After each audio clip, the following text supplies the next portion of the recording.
বিগত সরকার আমলে সাংবাদিকদের বিরুদ্ধে সন্ত্রাস দমন আইন ব্যবহার করে সাংবাদিকদের হেনস্থা করা হয়েছে, যা এখনও চলছে। একই সাথে যোগ হয়েছে মব জাস্টিস। এতে পরিস্থিতি দিন দিন আরও ভয়াবহ হয়ে উঠছে। বাড়ি ভাড়া, উৎসব ভাতা। সকালে রাজধানীর একটি হোটেলে বিবিসি মিডিয়া অ্যাকশনের সহায়তার ব্রডকাস্ট জার্নালিস্ট সেন্টার বিজেসি আয়োজন করে গণমাধ্যম সংস্কার কমিশন প্রতিবেদন পর্যালোচনা শীর্ষক মতবিনিময় সভায় এসব কথা বলেন বক্তারা। গণমাধ্যম সংস্কার কমিশনের প্রতিবেদন পর্যালোচনা ও সাংবাদিকদের নিরাপত্তার জন্য করণীয় নানান বিষয় তুলে ধরা হয়। ভিজিবল কোনো অগ্রগতি দেখছি না, তো এটা আমাদের সবাইকেই চিন্তিত করে।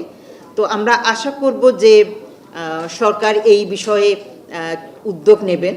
মিডিয়া রিফর্মসের যে সুপারিশগুলো আসছে, সেই সুপারিশগুলো তো এতদিন আনটাচ থাকার কথা না, এর অধিকাংশই তো ইমপ্লিমেন্ট হওয়ার কথা। আমরা হতাশ হচ্ছি। আগামী ক্যাবিনেট মিটিংয়েই যদি এই ওয়ার্কিং জার্নালিস্টের সংজ্ঞার মধ্যে শুধুমাত্র ইলেকট্রনিক মিডিয়াকে ইনক্লুড করে দেওয়া যায়, তাহলেও তাদের 50% সমস্যার সমাধান ওখান থেকে সম্ভব হয়ে যায়। শ্রম আইনের যে সুবিধাগুলো তারা পেতে পারেন।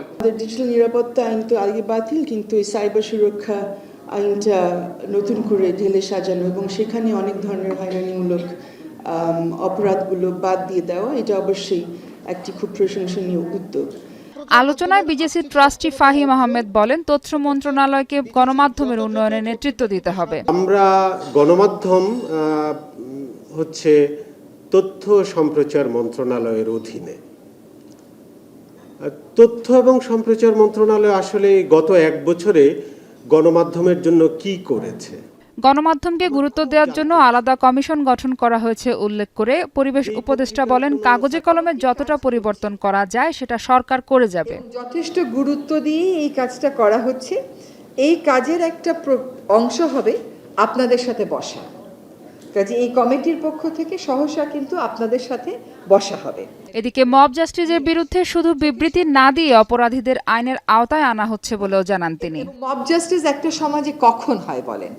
যখন সিস্টেমের উপর মানুষের ভরসাটা কমে যায়, যখন বিচার বিভাগে গিয়ে মানুষ মনে করে যে সে প্রতিকার পাবে না।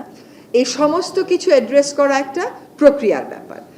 এবং মব জাস্টিস যখনই হচ্ছে, আমরা তখনই শুধুমাত্র বিবৃতি দিচ্ছি না, মবের সাথে যারা জড়িত তাদেরকে গ্রেফতারও করছি। এ সময় সাংবাদিকদের ন্যায্য বেতন দেওয়ার আহ্বান জানান বক্তারা। জুলাই ঘোষণাপত্র ঘোষণা হয়েছে। মাহফুজা বৃষ্টি, এখন ঢাকা। আলোচনা হয়নি, অথচ